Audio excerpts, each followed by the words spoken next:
Welcome back. In this video, we're going to talk about, is this a direct variation? First, let's review.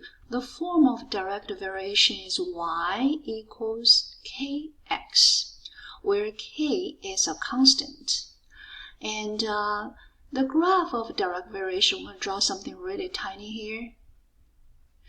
It has to pass origin. Always pass the origin. Always pass 0, 0. Alright, let's look at the first question.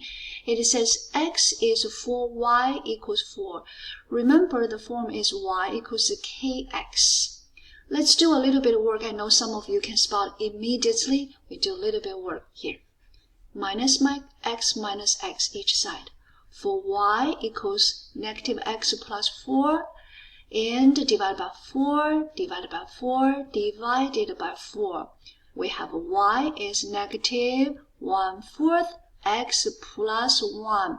You see here, this is a slope y-intercept form, where slope is, where y-intercept is. So this is not a direct variation. Let's graph it. You can see, understand even better. If we graph this, remember earlier we talked about direct variation must pass 0, 0. Let's see if we graph this one. We graph y-intercept, that's 1. And the slope is negative 1 over 4. We're going to down 1 over 4. Down 1 over 4. 1, 2, 3, 4. That's our next point.